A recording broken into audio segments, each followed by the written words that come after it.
Hi, Dominique, and welcome to another edition of the week ahead. I guess this is our second one for the year. Definitely market-wise, feels like the market is certainly assuming that things are changing somewhat. So first of all, hope you're having a nice weekend. Yeah, how are you doing? Hi, Andrew. It's really nice to be back on this podcast. It's raining cats and dogs here in LA. We need it. There is a nice snow pact on the mountains around LA. But, if it could end up, it's been going on for a month now.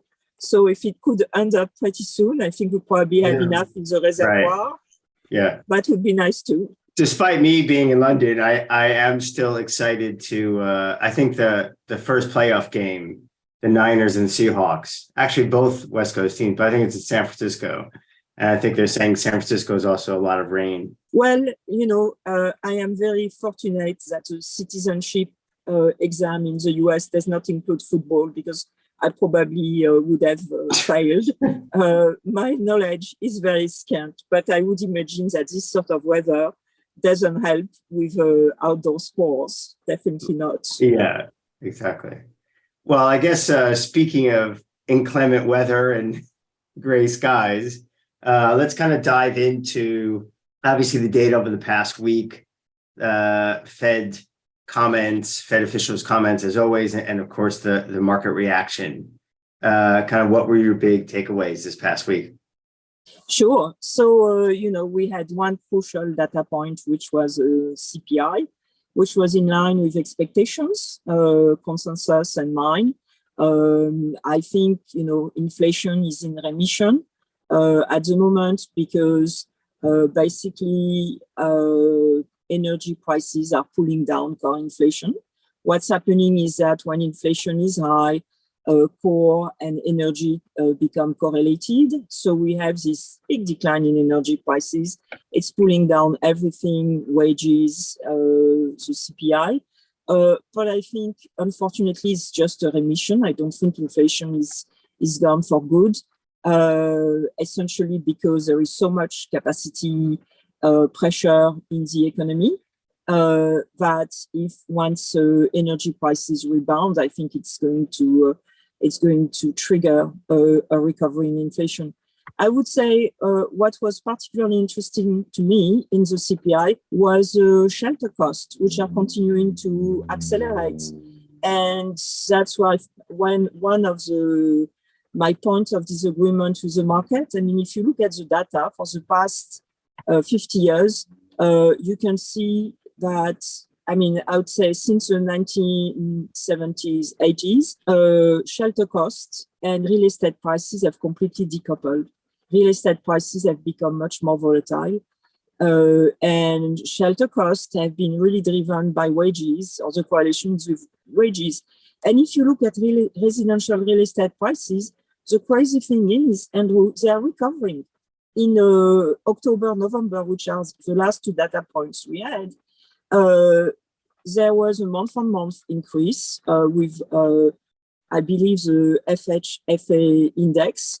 The other one had an increase, which is a Case-Shiller, had an increase followed by, a lateral move. We'll get the next data point at the end of the month. But the prospects for rental inflation are, I think, not as benign as the consensus assumes. Right. Anyway. But just quick on the two house pricings. Number one, a lot of people say, that one thing is it's like old data. For a sale to go through, it could take 2 to 3 months or longer, and it may even agreed even 4 or 5 months ago. Do you? That would be one question. Is what's your thoughts on that? And then two, which I guess is a similar question for rental prices, but there's no question that you could have house prices not really changing, but because they did go up a lot and because mortgages have gone up a lot of people can't afford to buy a new house, so they're making that choice to rent. And that's probably also pushing up house prices, rental prices. So I guess, yeah, what's your thoughts on those two things? So on those two things, for sure, we get the residential price data with a lag, and also it in terms of transmitting to rents and then to the CPI. I actually think the lag is more like 12 months than 4 months. In fact, I wrote a note about this, and certainly the OER that we got for December is inconsistent with, these new rental indices that have been showing big declines for the past 3-4 months. Right, So, the Zillow, you show the Zillow thing, but shouldn't that give you comfort that inflation is actually coming down and that the Fed and others are ignoring or looking past that part of the CPI? And that's also why the market's kind of or responding to. Well, the thing is, if house prices continue to increase, I mean, those people who believe that house prices fit directly into rents, they will have to be consistent and accept that, therefore, rents are unlikely to fall. I believe it's a longer and more diffuse process than that. And the risk, of course, is that if rental costs remain high, inflation will remain high, especially, if we have a rebound in energy prices. And so the Fed current policy is based on a relatively soon downward adjustment of rents. But if it doesn't happen, in order to bring inflation back to 2%, they will have to be more aggressive with the part of inflation that's sensitive to interest rates, which is basically services and wages and the labor market. So, you can hope forever that rents will come down. But meanwhile, if they don't, and other components of the price index are going up, it's not going to help you. And then just to address the energy. So I'm looking at a chart, let's just say oil. By the way, say for the US, natural gas prices are also, I think, pretty important. And those have definitely come down a lot. And actually caught up with a friend who has an energy hedge fund even today. And, he's concerned that nat gas prices can stay low and even go lower, even with everything going on. In the short term, at least. I take on board your comment about when energy prices are high, a lot of times that can push a lot of different, products and services to be highly correlated and inflation higher. But we've had periods so forget 07, 08, obviously oil ran up a lot. But in 10, 11, 12, 13, we had oil around $100. And for the first time in many years, we can now actually say inflation adjusted, it's even lower today. Or $100 then is like $120 now, or more. But we didn't have inflation in 11, 12, and 13. I guess partly that could be because there's other very strong factors pulling the other way, which are not existent or not relevant for today. But if oil went up to $100 again, would you view that as very inflationary in this environment? So, Andrew, that's precisely my point. And I have a chart, which I hope all of our listeners will look at, showing core and energy, using the energy sub-index in the CPI. And when inflation is low, there is no correlation. But when inflation is high, there is. And the reason is basically because when inflation is high, everything becomes correlated with everything else. There is a really important paper by the BIS published mid last year. I've seen it put on BIS, yeah. And that's because basically when inflation is high, people start paying attention to inflation and they change their behavior. So they look around for signs that inflation is going to remain high. And obviously, energy prices is one of these obvious signs, as we discussed. before, the one thing that people are aware of in terms of prices increases is energy prices, because I have to go to the pump several times a week to fill up. And so that is really a big benchmark for household. And when they see, and when, they start paying attention to inflation, they are much more sensitive to what they see in terms of oil prices. Right. So, okay. And I would say a big difference, and a key, element of my view, and I will change my view if that changes, is in capacity pressures. Right now, the unemployment rate is the lowest in 50 years. In 2010, 11, the unemployment rate was the highest, it's probably the highest, right? Since even higher than since the oil shocks of the 70s. It took time. It wasn't in 2009. It took time. Yeah, I think it got as high as 9 or 10%. So right now, you had a very interesting view. I just want to make sure people are aware of it. You're not the person continuing to say every day inflation is going back to, is going to explode higher like in the next week. You don't totally disagree with like the short term, how the market's impacting the last couple of weeks. Do you want to just kind of recap your view? Because a lot of clients are saying to me, I saw people today who have family offices, and they say, "Oh, does Dominique still have her 8%?" What's her reaction to bonds rallying in the US or globally over the last couple of weeks? Maybe, Jaya, just kind of reiterate your comments on how you see the next kind of, 12 to 18 months playing out. So let's talk first about the next 12 this year. I think, inflation will remain low. In fact, I'm not at all surprised by the rally in bonds. I am calling for a return to Goldilocks this quarter with a rally in both bonds and stocks, simply because the market believes that inflation is coming down. And that's what the data is likely to show until about the middle of the year. And the reason I think this is what the data is likely to show is precisely because of this correlation, strong correlation between energy and core inflation. And I expect energy prices to continue to fall or not increase until about the middle of the year. And the reason is, if you look at Chinese oil consumption or energy consumption last year, it was more or less flat. But China, as you know, is reopening.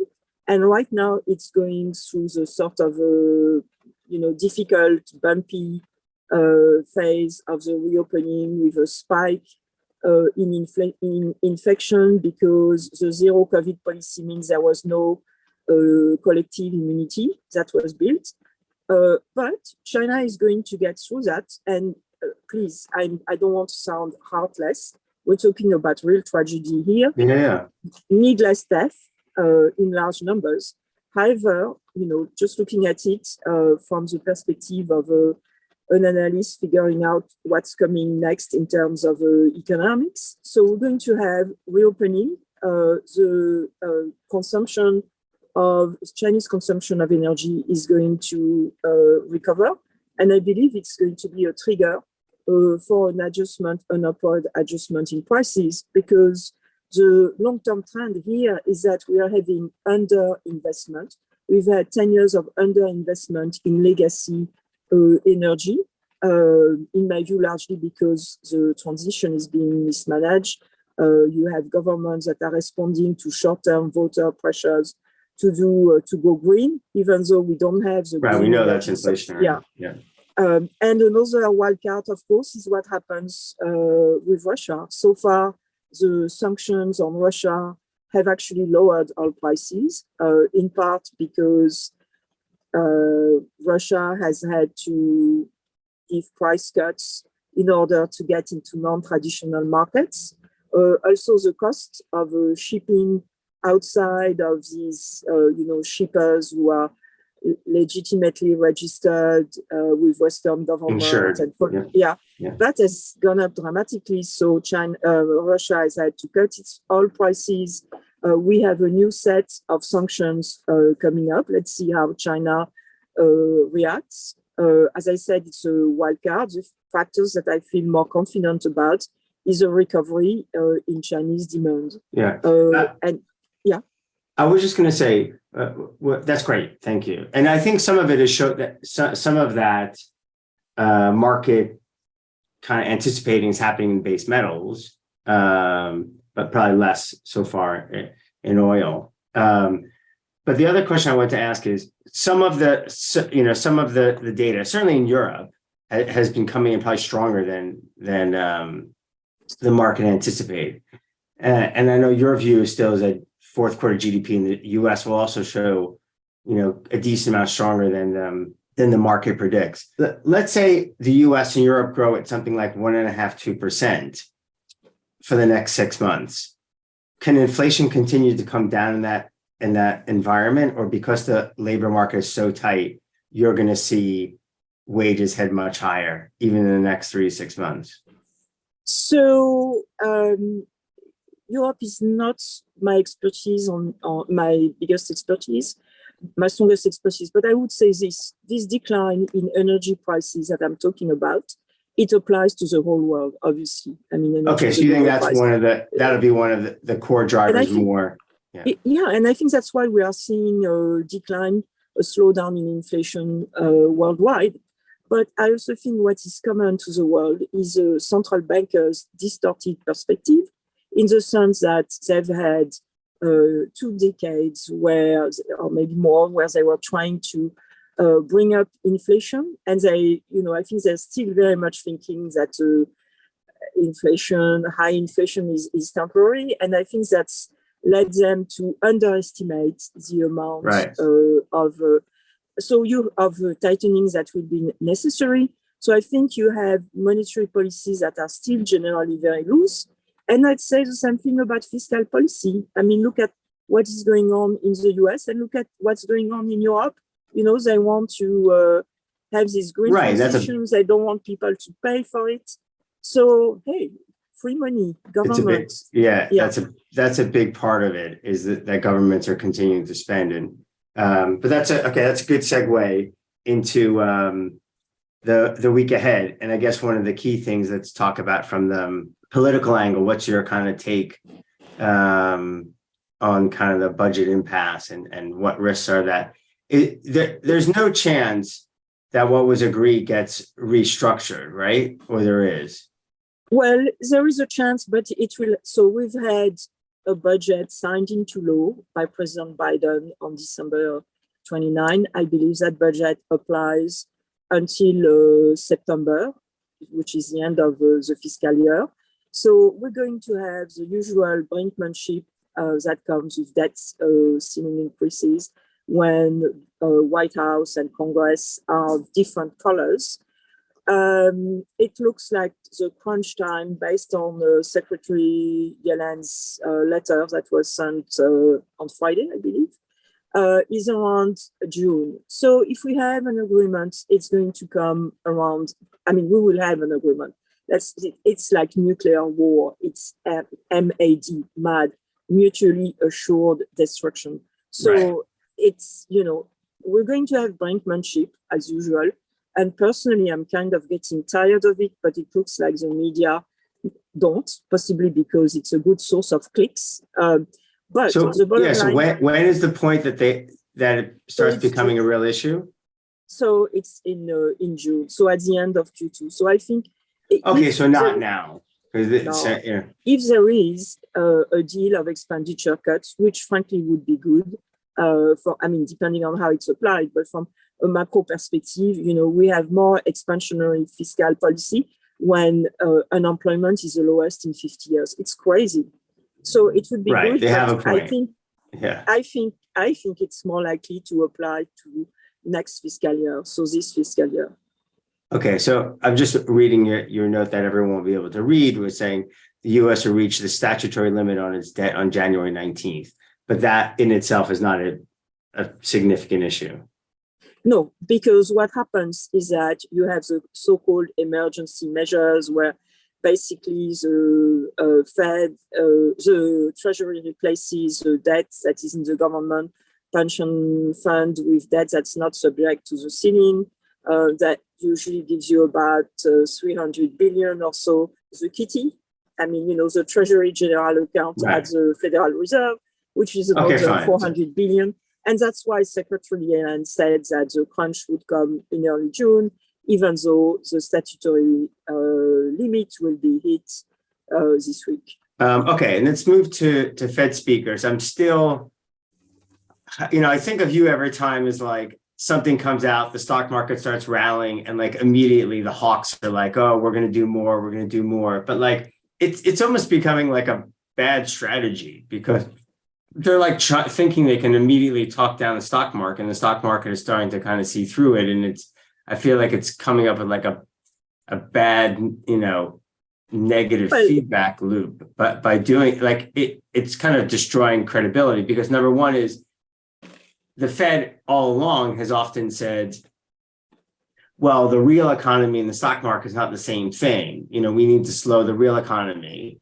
And then and then Fed speakers seem like they're agitated by the stock market rallying 2%. And like, I think the idea that they're consistent about the no cuts, that absolutely makes sense to me. But, when data, and at least in the short term, looks weaker for, Kashkari and people like that saying, could go even higher than they were saying 6 months ago, it does seem ridiculous. Obviously, unless they're seeing numbers that people don't see. Well, but that's precisely the point. So first of all, yes, there is a loss of credibility. I mean, the Fed talks and the market moves in the opposite direction. Look at the pricing of cuts. So if the Fed wants to convince the market, it should put its money where its mouth is and do 50 basis points in February. Now, the problem is... 100%, by the way. That's exactly what my thinking was. Why are they stepping down to 25 if they're so, concerned about cut, unless they're going to say, well, we'd rather let's go at a steady pace so we won't have to do cuts later. I guess. Yeah, so that's the only way to do cuts. They're going to cuts this year is if there's a recession. Is that? Well, and even if there is a recession, think of the timing. It's likely that Q4 GDP is going to be around 3%. To go to negative, and by the way, the consensus is moving my way. It was at 1% when I published my note last week, and now it's 2.5%. The data is released on the 26th. But so to get from 3% to a negative number, you probably need a couple of quarters. So the soonest growth can get negative is probably Q3, Q4. Personally, I don't think it's likely to happen. But yeah, and even if they're not going to react that quickly, I don't think. So do you agree? Let's say inflation comes down to 2% by middle of third quarter, but growth is at 1%. Are they cutting or nothing? No, because you still have positive growth. I mean, 1% is not negative. Yeah. So back to the Fed, to the issue of credibility. So first, they need to put their money where their mouth is. And then they have two issues. One, which is of messaging, where you have the doves basically undermining the message that, the Fed will keep hiking until it's convinced that inflation is really on the downward trend. And then the other issue is that a lot of those guys are basically talking about, the last data points. And that, in my view, is a bigger issue. This is the biggest, most important, maybe not meanest, but most important central bank in the world. And you have its top decision makers telling us that what's driving policy is the last data print. I mean, I'm a bit surprised.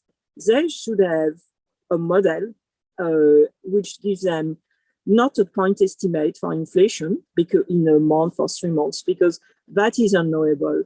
But they should have a model that they are confident enough about to have a sense of the direction of inflation and be able to give guidance to the public. If not, they should just stop talking because they are just adding noise.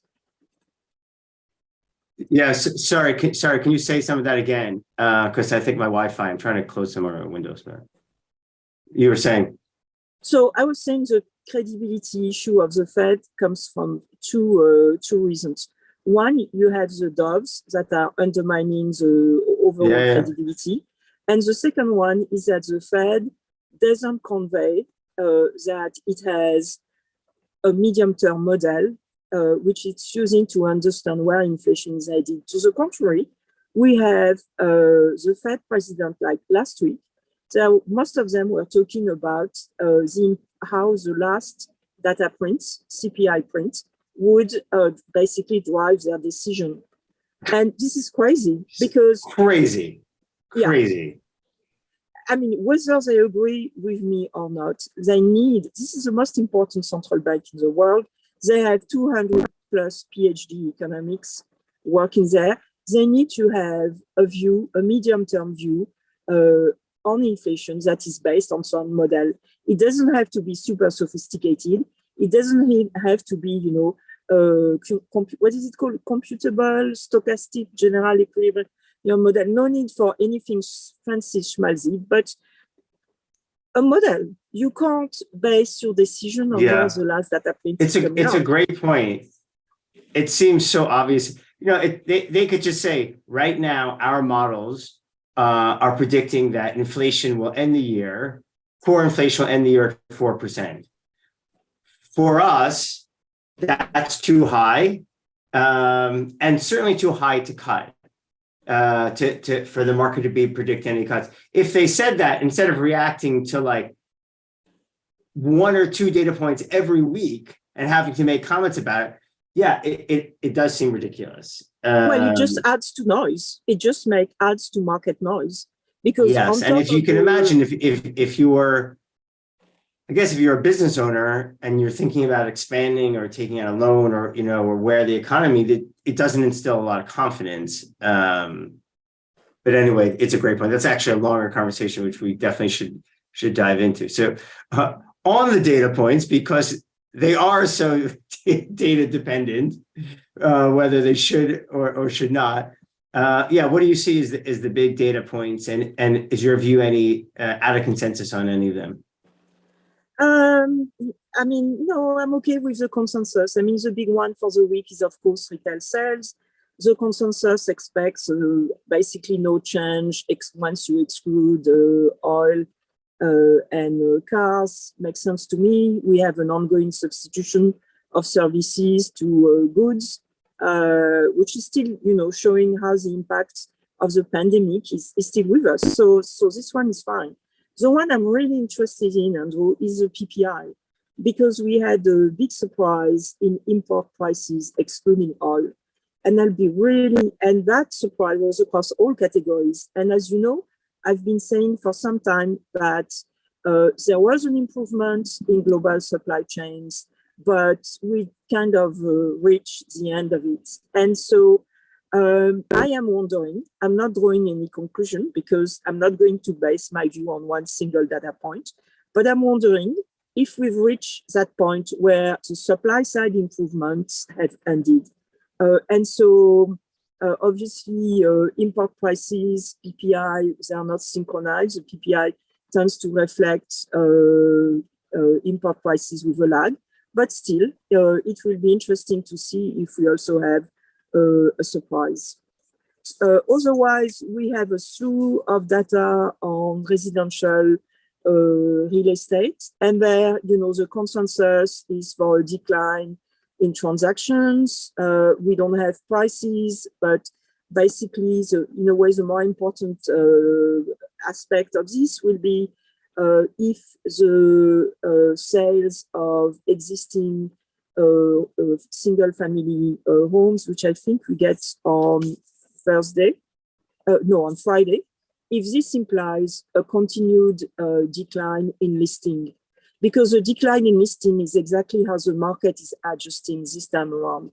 So you have price stabilizing because people are pulling out their house from the market. So that's really what I would be looking for. And otherwise, jobless claim, as usual, super low, super strong.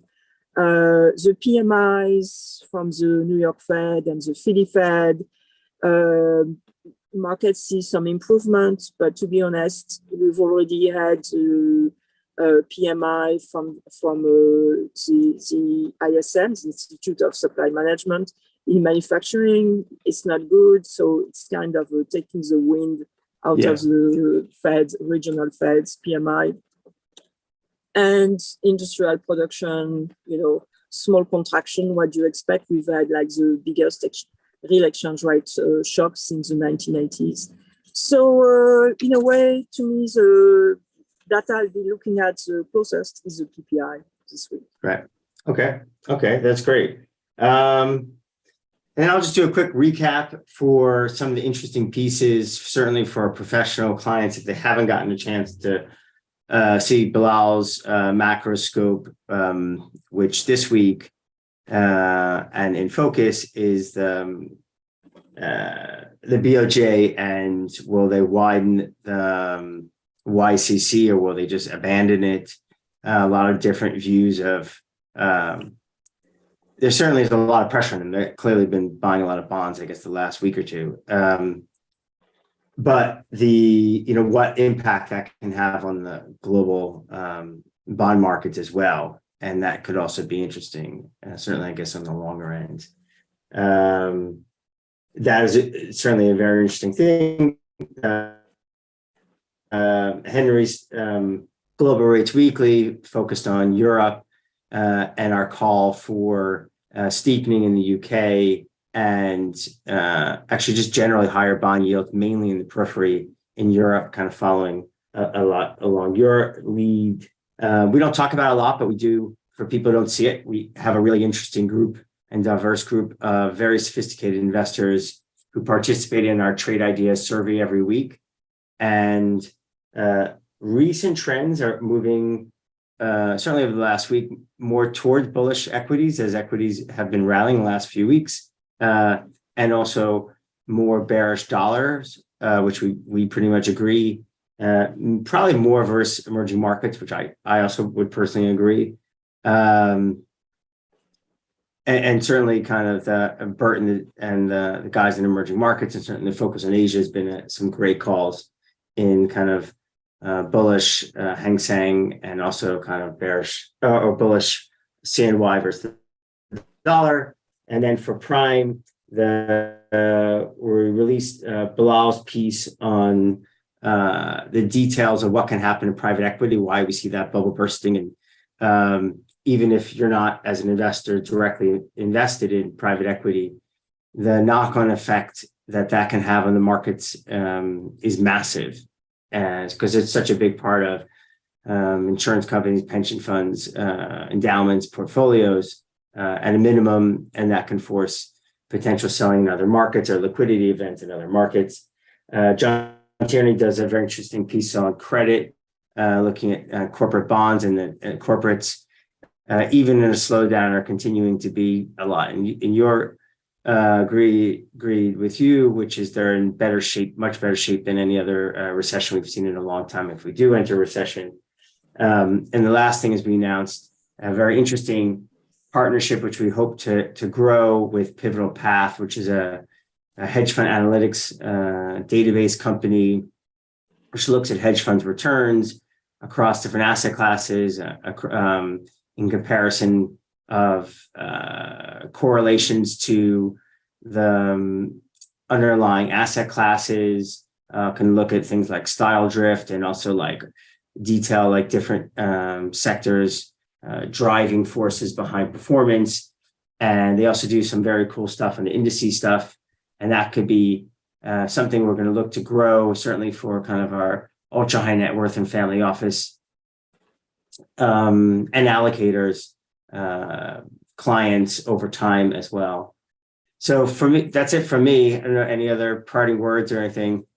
Yeah, absolutely. I would also like to mention Bilal's latest podcast. So Bilal's podcasts are fantastic, and we've had exponential growth in the audience. But for people who are, hardcore macro, they have to listen to the last one, which is discussing the dysfunction of the US Treasury market. I think that's a really important risk we all need to be aware going forward. So that's my parting words. Awesome. Okay, cool. All right. Well, have a lovely weekend, everyone. I guess by the time you'll see this, wish you a very successful, enjoyable upcoming week. Something markets wise, as always, reach out to us on Bloomberg, email, however you like, and keep the feedback coming. And good luck. Good luck, everybody.